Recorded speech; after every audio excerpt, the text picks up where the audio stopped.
말씀 보겠습니다. 말씀은 계속해서 보고 있는 말씀 사무엘상 말씀입니다. 사무엘상 8장 말씀입니다.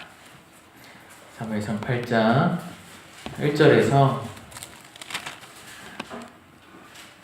9절까지의 말씀입니다. 사무엘상 8장 1절에서 9절까지의 말씀을 제가 읽겠습니다. 사무엘이 늙음에 그의 아들들을 이스라엘 사사로 삼으니 장자의 이름은 요엘이요 차자의 이름은 아비야라. 그들이 브엘사바에서 사사가 되니라. 그의 아들들이 자기 아버지의 행위를 따르지 아니하고 이익을 따라 뇌물을 받고 판결을 굽게 하니라. 이스라엘 모든 장로가 모여 라마에 있는 사무엘에게 나아가서 그에게 이르되 보소서, 당신은 늙고 당신의 아들들은 당신의 행위를 따르지 아니하니 모든 나라와 같이 우리에게 왕을 세워 우리를 다스리게 하소서 한지라. 우리에게 왕을 주어 우리를 다스리게 하라 했을 때 사무엘이 그것을 기뻐하지 아니하여 여호와께 기도하며 여호와께서 사무엘에게 이르시되 백성이 내게 한 말을 다 들으라. 이는 그들이 너를 버림이 아니요 나를 버려 자기들의 왕이 되지 못하게 함이니라. 내가 그들을 애굽에서 인도하여 낸 날부터 오늘까지 그들이 모든 행사로 나를 버리고 다른 신들을 섬김같이 내게도 그리하는도다.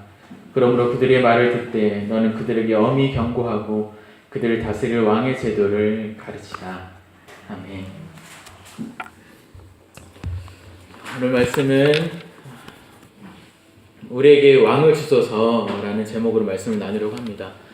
먼저 지난번 말씀을 잠깐 이렇게 생각해보고 짚고 넘어가겠습니다. 지난번 사무엘상 7장 말씀은 사무엘의 본격적인 사역, 이제 이스라엘 모든 백성들 전체에게 공식적인 이제 선지자로서의 사역을 하면서 이제 미스바의 모든 백성들을 이제 모으고 했죠. 모으고서 이제 전체가 하나님 앞에서 회개하도록 했습니다.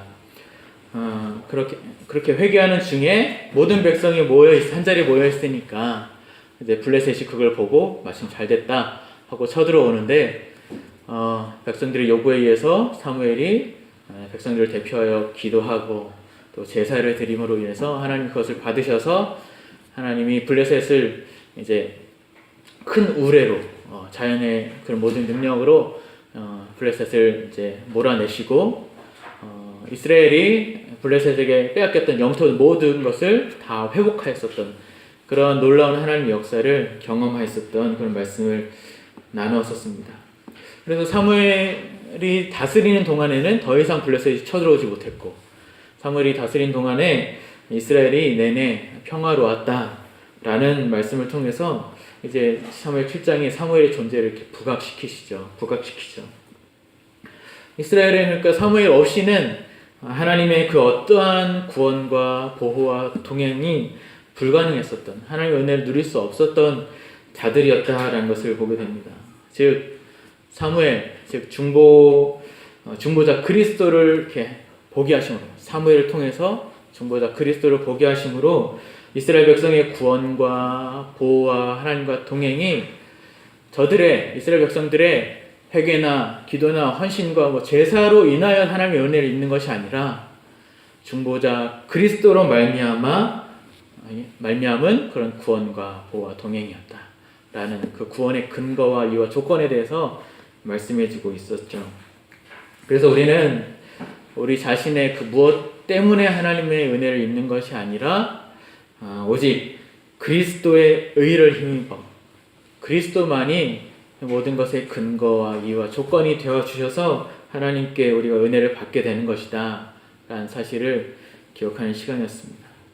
더불어서 사무엘이 얼마나 중요한 이 시대 가운데 얼마나 중요한 하나님의 종으로 쓰임 받고 있었는지도 함께 확인할 수 있게 되었었습니다. 그런데 사무엘이 이렇게 귀하게 이렇게 쓰임을 받고 있다 보니까 우리 사람의 연약한 본성으로 인해서 자꾸 어디에 관심을 기울이게 되냐면 어디에 마음을 의지하게 되고 어디에 자꾸 이렇게 신경을 쓰게 되냐면 사무엘을 통해 쓰시는 하나님이 아니라 쓰임을 받고 쓰임을 당하고 있는 사무엘에게 자꾸 우리의 마음을 기울이게 되고 그에게서 사무엘에게서 무언가 의의를 찾아내고 답을 찾아내고 조건을 찾아내려고 하는 우리의 연약한 심성들이 있게 됩니다. 그래서 그것을 딱 제한하듯이 그것을 딱 커트하듯이 마치 오늘 8장 1절 말씀을 딱 보면 사무엘이 늙음에 라고 하는 이 선언을 통해서 사무엘도 마찬가지로 죽음을 향해서 갈 수밖에 없는 죽음을 향해서 걸어가는 존재요 그저 평범한 인간이었다라는 사실. 사무엘은 다만 그리스도를 예표하는 자로 서 있었을 뿐 그도 역시 연약한 인간이었으며 온전한 그리스도가 아니다라는 사실을 1장을 탁 해서 말씀해 주고 있습니다. 오늘 8장의 말씀은 이제 좀 점프합니다. 7장에서 이제 한 30여 년간을 딱 흘러요. 30여 년간 흐른 뒤에 말씀에서 이제 이스라엘의 장로들이 이스라엘 백성들의 의견을 힘입어서 장로들, 어르신들이죠. 어르신들이 이제 사무엘에게 나와서 그리고 하나님께 이스라엘을 잘 다스려줄 왕을 요구하게 됩니다. 우리 말씀 4절 5절 함께 같이 읽어보겠습니다. 4절 5절 시작. 이스라엘 모든 장로가 모여 남아있는 사무엘에게 나아가서 그에게 이르되 보소서 당신은 늙고 당신의 아들들은 당신의 행위를 따르지 아니하니 모든 나라와 같이 우리에게 왕을 세워 우리를 다스리게 하소서 한지라. 그 왕을 요구하게 됩니다. 그래서 여러분들도 아시다시피 이제 다음 장 9장 이후로부터는 이스라엘에게 왕이 처음으로 생기게 됩니다. 그죠? 첫 번째 왕이 누구죠? 첫 번째 왕이 이제 사울이죠. 그다음 두 번째 왕이 이제 다윗이죠. 그런데 이스라엘이 이렇게 왕을 요구한 것은 사무엘이 도무지 기뻐할 수 없는 일이었음을, 그러니까 기뻐할 수가 없었던 일이었음을 보게 됩니다. 심지어는 7절에 보면 그들이 나를 버렸다 라고 하실 만큼 아주 잘못된 요구라고 성경은 지적하고 있습니다. 왕을 요구한 것이 과연 어떤 의미를 갖고 있기에 사무엘과 그리고 하나님이 이렇게 도무지 기뻐할 수 없었는가? 그리고 이 기록된 말씀이 이스라엘에게뿐만 아니라 지금 현실을 사는 우리에게 무엇을 교훈해 주시는 것인지 오늘 살펴보려고 합니다. 대략 한 30여 년 정도 이제 흐르면서 그간의 이스라엘은 사무엘 덕분에 평화로웠지만 이제 사무엘이 나이가 들어가면서 백성들은 이제 다시 불안하게 되는 것 같이 보입니다. 뿐만 아니라 오늘 말씀에서도 보듯이 저들이 왕을 요청한 것은 어떤 면에서는 그럴 만한 상황이지 않겠나라고도 여겨질 수가 있습니다. 1절에서 3절 함께 읽어보겠습니다. 왕을 요구한 배경입니다. 같이 읽겠습니다. 시작. 사무엘이 늙음에 그의 아들들은 이스라엘 사사로 삼으니 장자 이름은 요엘이요 차자의 이름은 아비야라. 그들이 브엘사바에서 사사가 되니라. 그의 아들들이 자기 아버지의 행위를 따르지 아니하고 이익을 따라 뇌물을 받고 판결을 굽게 하니라. 하나님과 백성들 사이에서 아주 중요한 역할을 감당했었던 그만큼 백성들이 이렇게 의지하고 있었던 사무엘도 이제 나이가 들어서 이제 노인이 되고 사사 역할을 온전히 수행할 수 없게 되어서 아들을 사사로 삼게 되죠. 그런데 그 아들들이 어떻습니까? 아버지를 따르지 못하고 아버지를 본받지 못하고 자기 이익만을 챙기는 그런 부조리한 사사가 되어버린 상황입니다. 그런 상황이 지금 30여 년이 흐르고 나서. 근데 사실 아들들의 이름은요 되게 의미심장하고 좋은 이름이에요. 요엘이라는 이름은 여호와는 하나님이시다 라는 아주 분명한 그런 뜻을 가진 이름이에요. 둘째 아들 아비야는 여호와는 아버지시다 라는 사실을 그 이름 안에 담아뒀죠. 그런데도 불구하고 그런 아주 훌륭한 이름을 가졌는데도 불구하고 자신의 직위와 권력을 악용하는 그런 불의한 사사가 되어버렸습니다. 보면서 아무리 훌륭한 부모여도 자식은 내 마음대로 안 되는구나 라는 것을 좀 이렇게 보게 됩니다. 아무리 훌륭한 사무엘이라도, 그죠? 자식들은 사무엘의 그 훌륭함과는 거리가 있구나 라는 것을 또 보게 됩니다. 어쨌든 그러한 종교 지도자들의 부조리한 그 상황, 그 비윤리적인 상황 때문에 이스라엘은 자신들을 이끌어줄 그런 훌륭한 지도자, 힘 있는 지도자, 그리고 혹은 그 어떤 나라보다 훌륭한 이상 국가를 건설할 만한 그런 메시아가 필요했던 것으로 이렇게 보입니다. 또 원래 하나님께서 가나안 땅으로 이스라엘 정착하기 전에도 너희들에게 왕이 필요하게 될 때가 있을 것이다 라고 하신 말씀이 있었어요. 신명기 17장에서 너희들에게 왕이 필요할 때가 있을 것이다. 그리고 그러면 왕을 세울 때는 이렇게 세워라. 이러이러한 자가 되라. 라고 하신 말씀들을 가르쳐 주시기도 했습니다.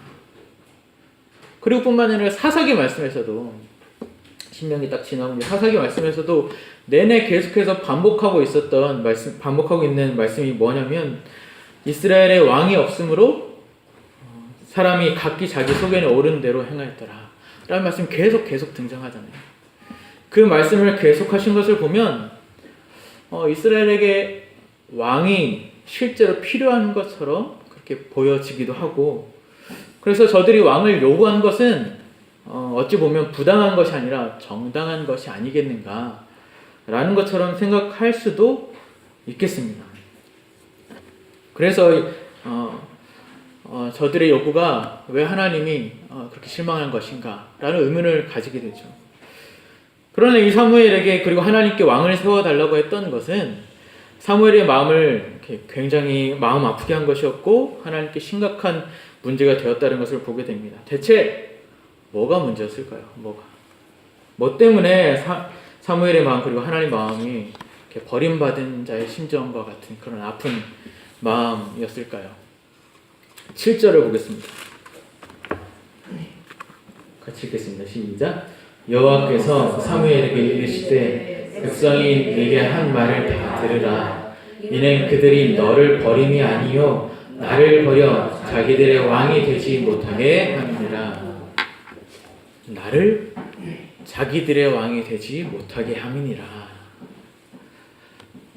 이스라엘에게는 왕이 없었던 게 아니었습니다. 이스라엘의 왕이 누구죠? 사실은 하나님이시죠. 여호와 하나님이셨습니다. 그래서 저들의 왕인 하나님을 보지 못하고, 아니 보고 있는데도 불구하고 외면한 채 다른 나라들이 가지고 있는 그런 보이는 왕을 구하고, 또 다른 나라들이 형성하고 있는 그런 왕정체제를 형성하기를 저들이 사무엘에게, 하나님께 구하고 있었던 것입니다. 그러니까 뭐예요? 그건 저들의 나름의 지혜가 아니라 불신앙이죠. 그러니 사무엘과 이렇게 하나님 마음이 받은 자의 심정처럼 아파하고 있는 것이죠. 이스라엘은 본래 그들 나름대로의 특별한 이런 정치적인 어떤 구조 속에서 살아가고 있었던 자들이었습니다. 족장들과 그리고 제사장들과 그리고 선지자, 이제 사무엘이 등장하면서 선지자를 통해서 하나님 율법을 배우면서 각 개인, 모든 사람들이 각 개인이 하나님의 율법을 따라 그 말씀에 순종하며 살아가는 것으로 이스라엘만이 가진 그 독특한 존재와 가치를 드러내는 나라였고, 또 그것으로 인해서 하나님께로부터 받는 복과 영광을 누리면서 살아가는 나라였습니다. 하나님의 사랑과 약속과 그에 따른 인도하심을 받으면서 정치, 경제, 사회, 문화, 군사 모든 영역에 있어서 하나님의 통치가 구현된 나라로서 이제 세상 앞에, 다른 나라, 이방들 앞에 그렇게 증거하는, 우리가 그러한 나라다라는 것을 증거하는 왕같은 제사장이요 거룩한 나라였던 것이죠. 그러니까 조직과 군사, 정치, 사회, 문화 모든 면에 있어서 다른 나라들과는 구별되게 철저하게 하나님의 약속과 사랑과 은혜에 근거한 삶의 방식을 그렇게 따르면서 살아가고 있었던 나라가 이 이스라엘이었습니다. 이스라엘은 하나님이 친히 보호하시고 그가 친히 지키시고 책임지는 그런 나라였습니다. 하나님께서 저들의 필요를 그 누구보다도 잘 아시죠. 다른 이방 나라에 있는 그런 왕, 보이는 왕이 이스라엘에게만 없었다는 것은 그 전지전능하신 분이 이스라엘에게만 그 보이는 왕을 주시지 않았다는 것은 그건 분명한 이유가 있는 것입니다. 그런데 이스라엘은 사무엘에게 모든 나라와 같이 다른 나라들과 같이 왕을 달라고 합니다. 때를 씁니다. 모든 나라와 같이 다른 나라들과 같이 그렇게 우리에게 이 왕을 달라고 하는 것, 그것은 결국 저들이 자아, 정체성 그것을 포기하고 다른 이방들 나라처럼 되고 싶다라는 것을 말하고 있는 것이죠. 하나님께 자신들의 처지와 상황이 하나님 저희가 이렇습니다. 이렇고 저렇고를 아뢰며 하나님의 지혜와 뜻을 구하며 이런 어려움을 하나님 어떻게 이겨나가야 합니까? 도대체 어떤 방법으로 이 문제를 해결해 나갈 수 있겠습니까? 그렇게 하는 것이 아니라 자기가 저들 나름의 방식으로 자기들만의 방식으로 그것도 자신들의 정체성을 외면한 채 이방의 다른 나라들과 같이 되기 원하는 마음으로 우리도 왕이 있으면 블레셋처럼 왕이 있으면 우리도 다른 나라의 위협을 받지 않겠지. 왕이 있으면 그리고 중앙 집권 체제, 왕정 체제가 형성이 되면 우린 더 힘을 발휘할 수 있겠지. 저들이 무시 못하겠지. 이제 사무엘도 다 늙어서 힘이 빠지는데 아들도 저러고 있는데 우리는 이렇게 돼야 돼. 라고 생각하면서 사무엘에게 하나님께 왕을 달라고 때를 썼던 것입니다. 그러나 그러한 어이없는 그러한 불신앙의 요구임에도 불구하고 하나님은 저들의 요구를 들어주기로 하십니다. 들어주기로 하세요. 기뻐하시진 않으셨지만 허락하시는 그런 슬픈 허락을 하고 계십니다. 그러는 대신에 이제 그들의 너희들이 이제 왕이 생겨나게 되면 이러한 권한과 직무를 가지게 될 것이다 라고 왕의 제도라고 하는 그 표현이에요. 왕의 권한과 직무를 가르쳐주라, 사무엘에게 가르쳐주라 라고 하십니다. 그 말씀이 10절에서 18절까지의 말씀입니다. 제가 읽겠습니다.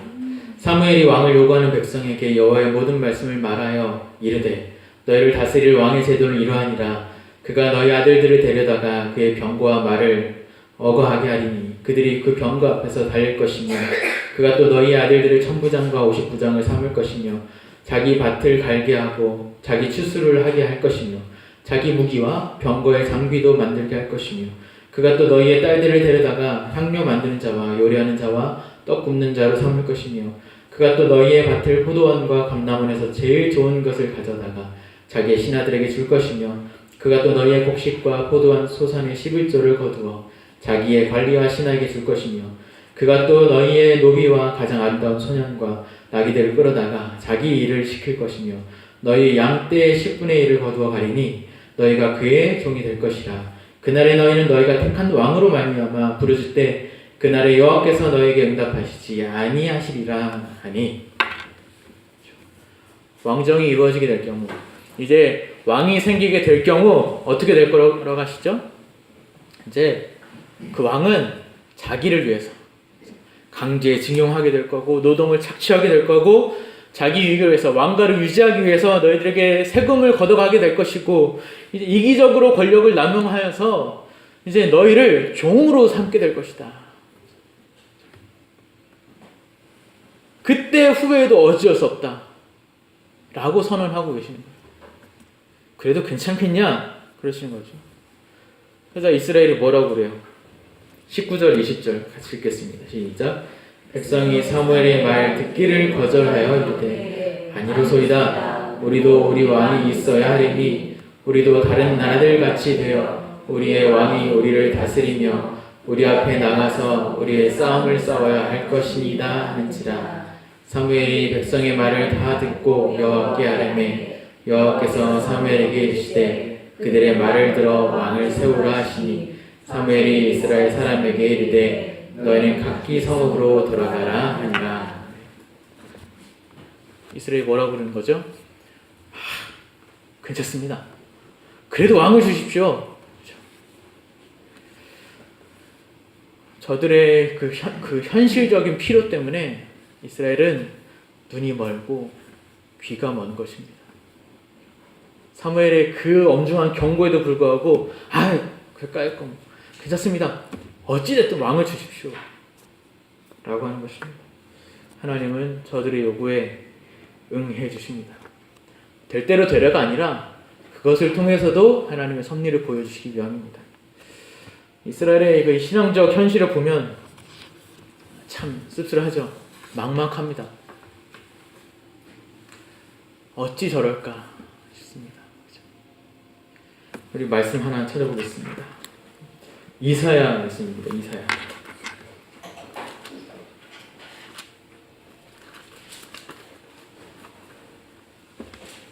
이사야 44장입니다.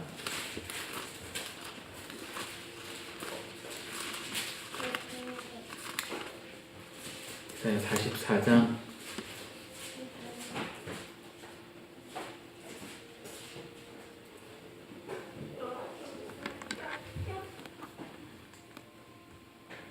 7절입니다. 시작. 내 이름 네. 44장 6절입니다. 시작. 이스라엘의 왕인 여호와 이스라엘 구원자 만군의 여호와가 이같이 말하노라. 나는 처음이요 나는 마지막이라. 나 외에 다른 신이 없느니라. 누가 왕인지 제대로 보여주시죠. 하나님은 이스라엘의 정치든 경제든 사회든 문화든 다른 나라의 외교 관계이든 모든 영역에 있어서 그것을 시작하시는 분이시요 그것을 마치시는 분, 결정하시는 그런 왕이셨습니다. 왕.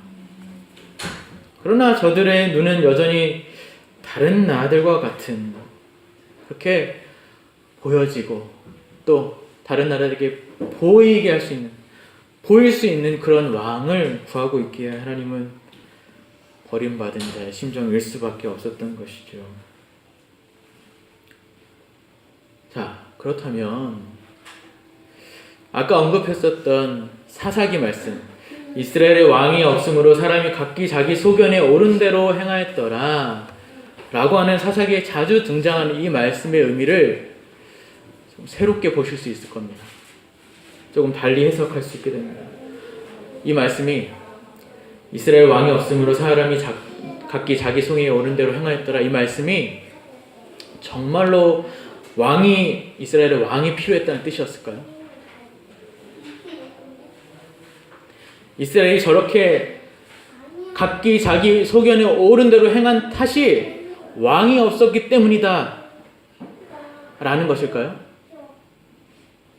물론 정말 왕이 없었기 때문에 그럴 수 있습니다. 그러나 정말 왕이 필요한 상황을 사사기 전체가 이스라엘에게는 정말 절실하게 왕이 필요했던 상황이다 라는 것을 말하고 있다라면 지금 이 사무엘상에서 이스라엘이 사무엘에게 왕을 요구하는 것이 합당한 것이 되죠. 문제가 없는 것이 되죠. 그러나 지금 하나님은 문제를 지적하고 있잖아요. 그러니까 이스라엘의 왕이 없으므로 사람이 각기 자기 소견에 옳은 대로 행하였더라 라는 이 사사기 말씀은 실제 왕이 없었다는 것을 말하기도 하지만 각기 자기 소견에 옳은 대로 행한 것이 왕이 없었기 때문이 아니라 이스라엘이 하나님을 왕으로 모시고 있지 않았다라는 뜻입니다. 하나님을 왕으로 모시고 있지 않았다. 하나님의 명령을 들으려고 하지 않았다.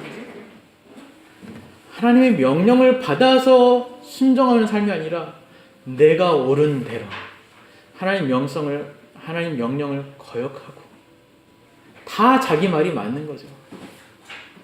그렇게 살았던 이스라엘의 신앙적 현실 갑갑합니다.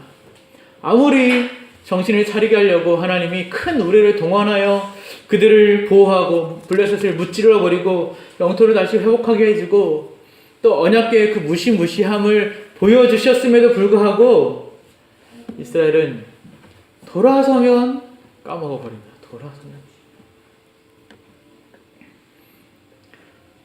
이러한 이스라엘의 모습을 통해서 이러한 하나님의 이 심정, 버림받은 이 심정을 통해서 지금 우리의 모습을 돌아보시기 바랍니다.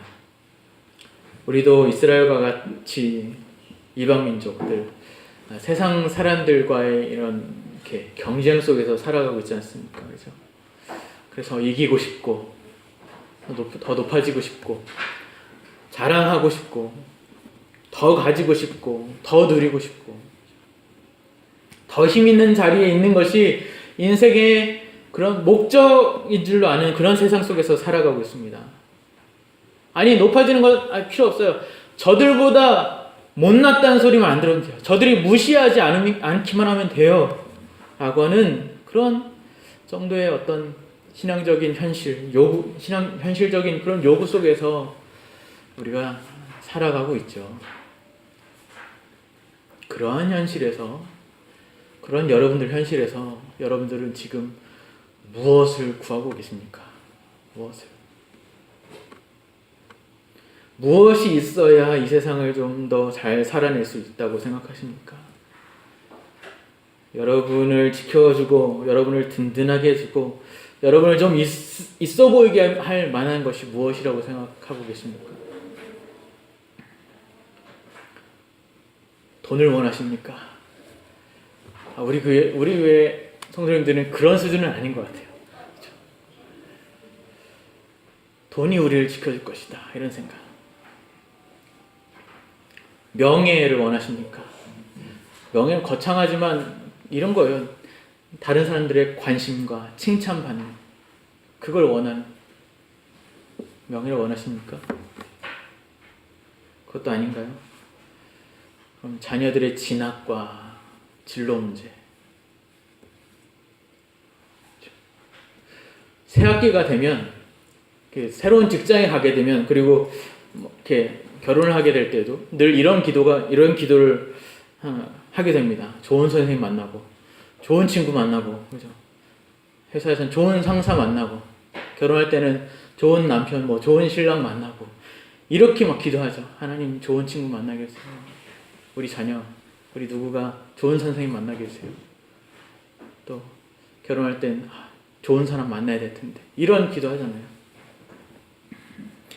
그런데 나 자신이 먼저 하나님 앞에서 좋은 사람이 되려고 하거나 기도하거나 그러지는 않으면서 나의 책임을 다른 사람들한테 덮어씌려 하는, 다른 사람들로 인하여서 내 생활이 좀 더 나아지려고 하는, 그저 나의 유익을 위해서, 나의 편안함과 나의 안위를 위해서 진짜 구해야 할 것들을 구하지 않고 다른 것을 구하고 있다면 그것은 여느 세상 사람들과는 다를 바가 없는 그런 사람이 되고 마는 것입니다. 내가 무엇을 기준으로 삼고 무엇을 목적으로 삼고 있는가를 잘 살펴보셔야 됩니다. 세상이 변하기를 기대하십니까? 그러면 내가 바뀌셔야 됩니다. 세상에 정치하는 꼬라지들 보면 욕하거나 그죠? 욕할 수 있죠. 그러나 궁극적으로는 내가 바뀌어야 사회도 변한다는 걸 아셔야 됩니다. 우리 교회 누구누구는 우리 교회 이런 문제 누구누구 뭐는 하기 전에 내가 바뀌셔야죠. 내 책임을 다른 외부의 것으로 바꾸려 하지 마시고 내가 하나님 앞에 먼저 서고 내가 조금 더 달라지고 내가 좋은 사람이 되고 내가 하나님의 사람다운 사람이 됨으로 내가 서 있는 그 현장에서 그 한 구석에 빛을 밝혀야 그게 하나님을 왕으로 모시는 자의 삶이 아니겠습니까? 말씀 하나 찾겠습니다. 에베소서 4장 말씀입니다.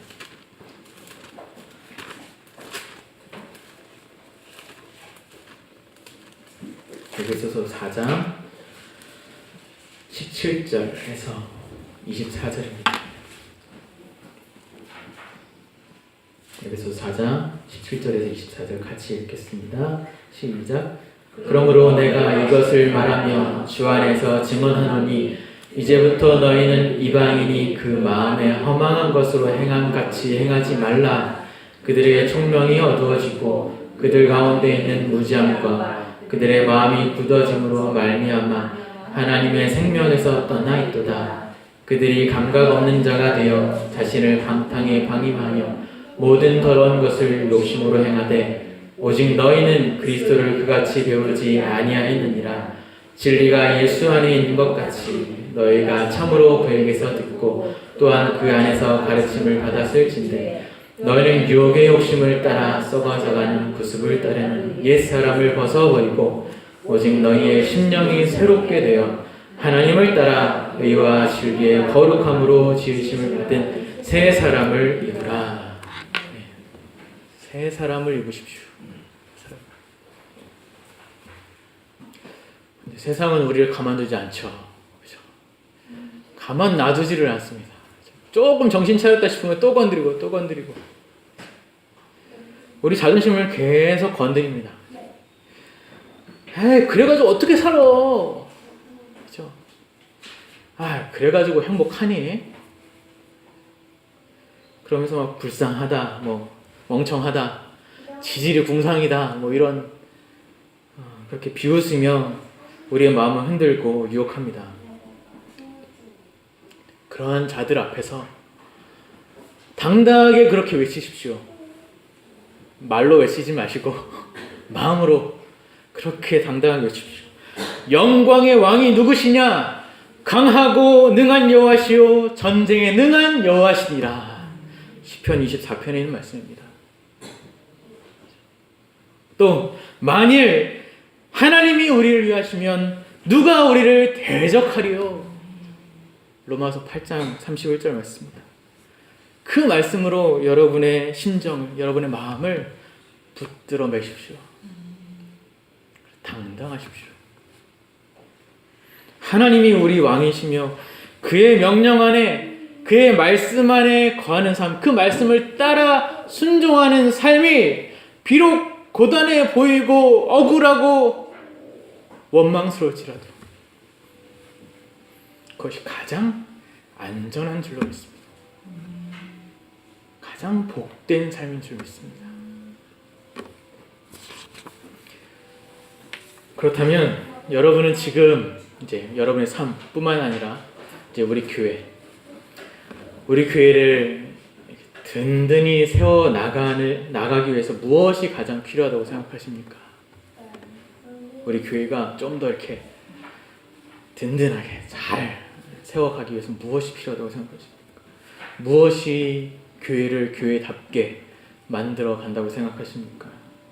가끔 보면, 사역을 하면서 성도님들을 보면 교회를 어떤 이렇게 회사나 뭐 기업처럼 혹은 뭐 세상에 이렇게 학원이나 학교처럼 이렇게 여기시고 회사나 기업, 학원, 학교가 잘 되는 방식, 운영 방식, 마케팅 뭐 이런 것으로 교회에다가 그대로 적용하시려는 분이 있어요. 뭐 여러 문화적인 사역과 또 사회복지적인 사역과 교육 사역과 뭐 여러 가지 사역들을 그대로 대요. 그래서 이 일도 하고 저 일도 하고 막 여러 가지 많은 일들을 하는 것이 마치 훌륭한 교회인 것처럼, 그것이 교회다운 모습인 것처럼 생각하시는 분들이 있는데 그건 아니라는 거예요. 교회는요, 하나님을 왕으로, 그리스도를 머리로, 그분의 말씀을 최고의 권위로 삼으며 그분의 말씀대로 모든 것을 다스려 나가고 운영하고, 그 말씀대로 운영하고 그 말씀대로 세워나가는 것에 힘을 쓰는 것. 목사뿐만 아니라 강도사뿐만 아니라 모든 성도들이 그것을 위해서 힘쓰는 것. 그것으로 비로소 교회가 교회다워지는 것입니다. 그 밖에 다른 일들은 쓸데없다는 것이 아니라 그건 부수적인 일이에요. 부수적인.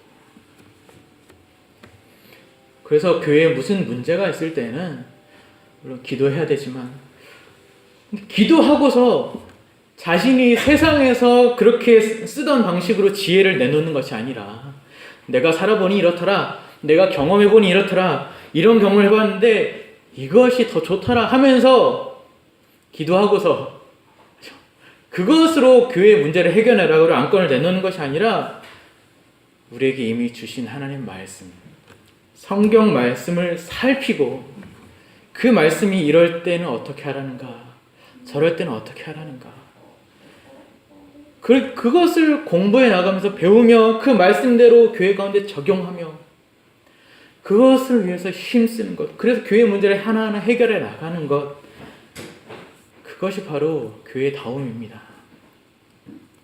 그것 외에 교회가 본질적으로 추구해야 될 사역은 그 밖의 일들이에요. 자꾸 다른 것으로 교회다움을 말할 수 없습니다. 교회뿐만 아니라 여러분의 가정과 여러분의 삶에서도 그리하셔야 됩니다. 우리 삶은 우리가 무엇을 얼마나 더 가지고 있어야 잘 살고 행복할 수 있는 것이 아닙니다. 그렇죠? 하나님의 은혜로 일용할 만큼 먹이시고 입히시는 하나님의 도우심과 베푸시는 그 자비와 긍휼로 살아가는 것인 줄 믿습니다. 모든 전쟁은, 모든 싸움은 누구에게 속했죠? 여호와 하나님께 속한 줄로 믿습니다. 싸움, 세상에 승리한다, 이 말씀을 조금 오해할 때가 있어요. 세상에 대한 승리는 세상 사람, 안 믿는 사람들과 말싸움, 치고받고 싸움에서, 아니 혹은 경쟁에서 그들을 짓밟고 올라가는 것이 아니라, 세상에 승리하는 것은 세상으로부터 유혹되는 죄의 유혹들에 대한 승리입니다. 그것으로부터 넘어가지 않고 그것을 닮아가지 않는 것이 우리의 승리입니다. 그래서 하나님이 인생의 유일한 주권이시고 주권자이시고 그분이 왕이셔서 인생의 모든 문제가 그분께 달려있음을 믿고 살아내는 것, 그렇게 살아내는 것, 그것이 승리인 줄로 믿습니다. 제가 CCM 음악을 좋아하기 때문에 CCM 노래 중에서 이 노래를 되게 좋아해요. 어떤 노래냐면 성도분들도 소개해 줄 때가 있을 겁니다. 제목이 승리가 무엇인 줄 아는가, 이런 제목의 노래가 있어요. CCM에서 우리가 함께 부르기엔 조금 어려울 수 있는데 제가 한번 들려드릴 때가 있을 거예요. 가사가 이렇습니다. 한번 들어보세요. 승리가 무엇인 줄 아는가, 승리가 무엇인 줄 아는가, 더 좋고 편한 가능성의 유혹을 저련히 잘라버리고 오직 주님만 따라가는 것, 바로 승리라네. 승리가 무엇인 줄 아는가, 승리가 무엇인 줄 아는가, 하고 싶은 말, 그 많고 많은 말 힘겹게 억누르고 오직 주께서만 말씀하게 하는 것, 바로 승리라네. 결과가 어떠해도 주님만 빛나시고 주님 평안 내 안에 있으면 그것이 바로 승리라. 승리가 무엇인 줄 아는가, 승리가 무엇인 줄 아는가. 치열한 자기와의 싸움을 허옇게 잠재우고 오직 주님만 따라가는 것, 오직 주께서만 말씀하게 하는 것, 주님만 내 안에 사시게 하는 것, 바로 승리라네. 이런 가사의 노래가 있습니다. 성경이 말하고 하자는 승리에 대해서 잘 담아놓은 노래 같아요.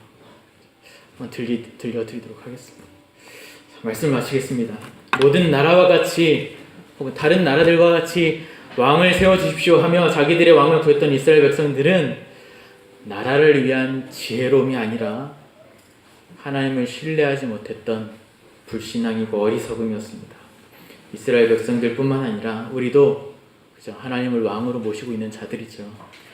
이 이스라엘의 어리석은 모습이 오늘날 우리의 모습이 아닌지 돌아보시고 하나님이 우리의 왕이시라는 사실을 늘 기억하며 남들 다 가진 것 없어서 두려워하는 것이 아니라 남들 다 가진 것 나는 내만 왜 없을까 하면서 자신 없어하고 두려워하는 것이 아니라 왕 대신 하나님의 말씀만을 쫓아 믿음으로 살아가는 우리 가정, 우리 교회 되게 하여 주시옵소서라고 기도하게 되시는 오늘의 이 말씀이 되기를 바라겠습니다. 기도하겠습니다.